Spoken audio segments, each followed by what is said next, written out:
নমস্কার বন্ধুরা, কেমন আছেন সবাই? আশা করি সবাই ভালো আছেন। চলে এলাম প্রত্যেক দিনের মতো নতুন একটা রেসিপি নিয়ে। আজকের রেসিপি হলো নিরামিষ সয়াবিনের তরকারি। সম্পূর্ণ নিরামিষ একটা সয়াবিনের তরকারি শেয়ার করলাম। আশা করি আপনাদের ভালো লাগবে। নিরামিষ দিনে আপনি এটাকে বানিয়ে খেতে পারেন। খুব সুন্দর একটা রেসিপি বন্ধুরা। তো চলুন দেখে নেবো আজকের রেসিপিটা কিভাবে বানাবো আর কি কি লাগছে এই রেসিপিটা বানাতে, দেখে নেবো স্টেপ বাই স্টেপ। চলুন শুরু করবো আজকের রেসিপি। তো রেসিপিটা বানানোর জন্য আমাদের লাগবে সয়াবিন। এখানে আমি 100 গ্রাম সয়াবিনের একটা প্যাকেট নিয়ে নিয়েছি। আপনার যতটা লাগবে, যেমন বানাবেন তেমন খুশি নিয়ে নেবেন। তো সয়াবিনটাকে আমি বয়েল করে নেব। আমি গরম জলে দিয়ে রেখে 5 থেকে 7 মিনিট এটাকে ভালো করে বয়েল করে নেব। ভালো করে ফুটে গেছে, এবার একটু ঢেকে রেখে দেবো। ওভেনটা বন্ধ করে একটু ঢেকে রাখতে হবে। সয়াবিনটা খুব সুন্দরভাবে সিদ্ধ হয়ে গেছে। এবার আমরা এটাকে ছেঁকে নেব। গরম জলটাকে ফেলে দেবো, দিয়ে একটা ঠান্ডা জলের মধ্যে এটাকে দিয়ে দেবো, যাতে তাড়াতাড়ি ঠান্ডা হয়ে যাবে। আমি এখানে একটা বোলে ঠান্ডা জল দিয়েছি আর দিয়ে দেবো সয়াবিনগুলো। ঠান্ডা হয়ে গেলে তারপরে এটাকে আমি জল থেকে চিপে চিপে তুলে নেব। এমনভাবে যদি সয়াবিন বানিয়ে দেন, যারা কোনোদিন সয়াবিন খায় না তারাও চেয়ে চেয়ে খাবে।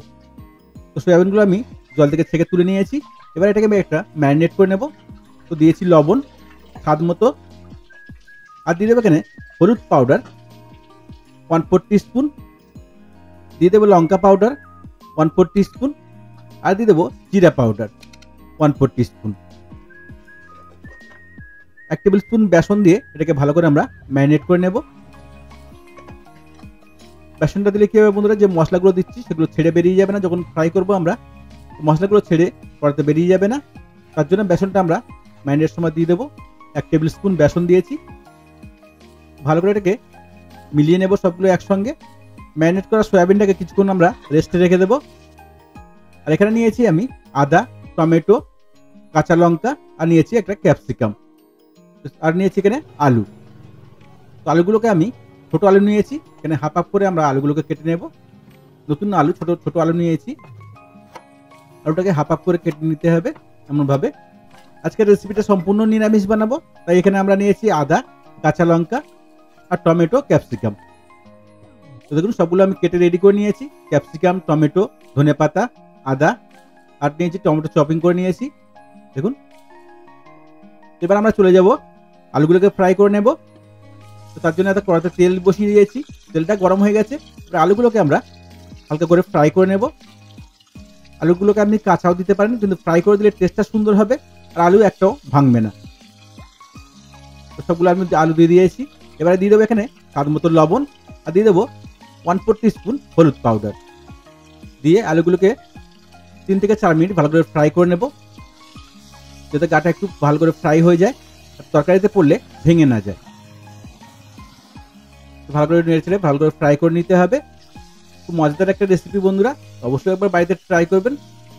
একদম সম্পূর্ণ নিরামিষ একটা রেসিপি, আশা করি আপনাদের ভালো লাগবে। যারা কোনোদিন সয়াবিন খায় না তাদের যদি এমনভাবে বানিয়ে দেন, তারা চেয়ে চেয়ে খাবে। তো অবশ্যই একবার বাড়িতে ট্রাই করবেন। যদি বাড়িতে ট্রাই করেন কমেন্টে জানাতে ভুলবেন না রেসিপিটা আপনাদের কেমন লাগলো। দেখুন আলুগুলো ফ্রাই হয়ে গেছে। এবার আলুগুলোকে আমি তুলে সাইড করে নেব। তারপরে ওই তেলেতেই আমি সয়াবিনগুলোকেও ফ্রাই করে নেব। তো দেখুন সয়াবিনগুলো ভালো করে এরকম ফ্রাই করে নিতে হবে। একটু নেড়ে ছেড়ে 3 থেকে 4 মিনিট এটাকে আমরা ভালো করে ফ্রাই করে নেব, একটু লাল লাল করে। তাহলে কি হবে, টেস্টটা খুব দুর্দান্ত হবে বন্ধুরা।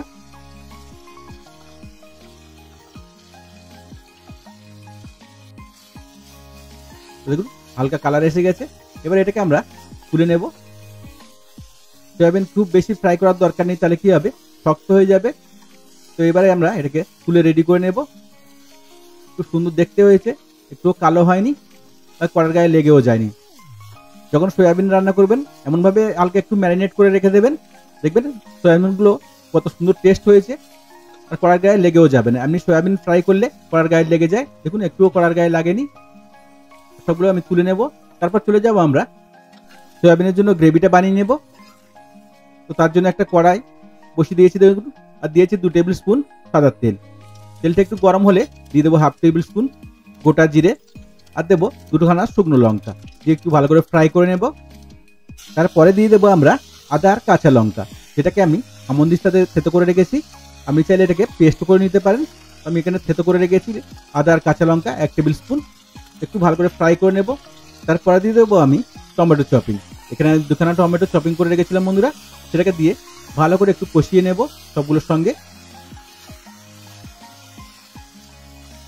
একটু ভালো করে কষিয়ে নিয়ে তারপর এখানে দিয়ে দেবো আমি মশলা। তো মশলার মধ্যে দিয়েছি আমি লবণ স্বাদ মতো, আর দিয়ে দেবো হলুদ পাউডার 1/2 টিস্পুন, দিয়ে দেবো লঙ্কা পাউডার 1/2 টিস্পুন। লঙ্কাটা আপনি যেমন খাবেন তেমন বুঝে একটু দিয়ে দেবেন, যেহেতু কাঁচা লঙ্কা দিয়েছি আমরা। আর দিয়ে দেবো এখানে জিরা পাউডার 1/2 টিস্পুন। আর তরকারির কালারটাকে সুন্দর করার জন্য এখানে দিয়েছি আমি 1 টিস্পুন কাশ্মীরি চিলি পাউডার। তো সবগুলো দিয়ে ভালো করে একটু টমেটোকে কষিয়ে নিতে হবে, যতক্ষণ না টমেটোটা গলে যাচ্ছে ভালো করে একটু কষিয়ে রেডি করে নিতে হবে। দেখুন বন্ধুরা কত সুন্দর কালার এসছে। ভালো করে এটাকে কষিয়ে আমরা রেডি করে নেব। যখন দেখছি যে টমেটোটা গলে গেছে তখন আমরা দিয়ে দেবো আলু। আলুটা দিয়ে আরো কিছুক্ষণের সঙ্গে কষিয়ে রেডি করে নেব। বন্ধুরা কত সুন্দর কালার এসছে, আর খুব টেস্টি হবে যদি এমনভাবে আপনি সয়াবিন বানান। অবশ্যই একবার ট্রাই করবেন। আলুটা আমার কষানো হয়ে গেছে, এবার দিয়ে দেবো আমরা সয়াবিন। আলু সয়াবিন আরো কিছুক্ষণ একটু কষিয়ে রেডি করে নেব।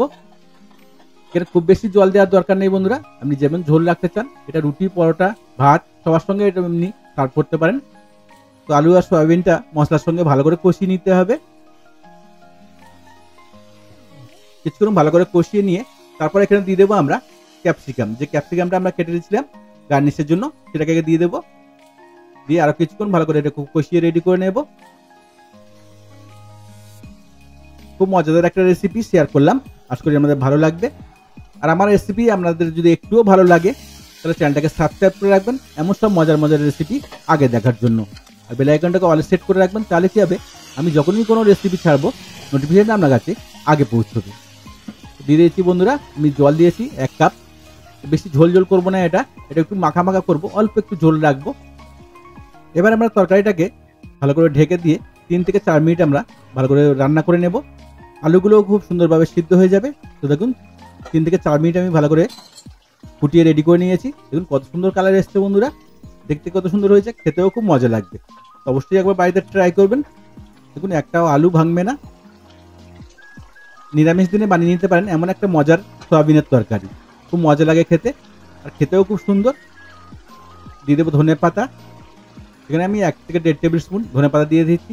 আর দিয়েছি আদা। আদা আমি জুলিয়ান করে কেটে নিয়েছি, লম্বা লম্বা কেটে নিয়েছিলাম, এটাকে দিয়ে দিয়েছি টমেটো গার্নিশের জন্য। আর দিয়ে দেবো এখানে গরম মশলা। আমি এখানে 1/4 টিস্পুন গরম মশলা দিয়েছি। আর দিয়ে দেবো এখানে ঘি। আমি এখানে 1 টেবিল স্পুন মতো ঘি দিয়ে দেবো। দিয়ে ভালো করে একটু নেড়ে ছেড়ে এটাকে নামিয়ে নেব। সম্পূর্ণ নিরামিষ খুব মজার একটা রেসিপি বন্ধুরা। তেমন রেসিপি দেখতে অবশ্যই চ্যানেলটাকে সাবস্ক্রাইব করে রাখবেন। আর কে কোথা থেকে আমার এই রেসিপিটা দেখছেন অবশ্যই কমেন্টে জানাবেন। আপনার একটা মূল্যবান কমেন্ট আমার নতুন নতুন রেসিপি বানাতে অনেক সাহায্য করবে। পুরো ভিডিওটা দেখার জন্য সবাইকে ধন্যবাদ। ভালো থাকবেন, সুস্থ থাকবেন, আবার দেখা হবে নেক্সট রেসিপিতে। আর কি ধরনের রেসিপি আপনারা দেখতে চান অবশ্যই কমেন্ট করবেন, সেই সব রেসিপি নিয়ে আসবো আমি আপনাদের জন্য।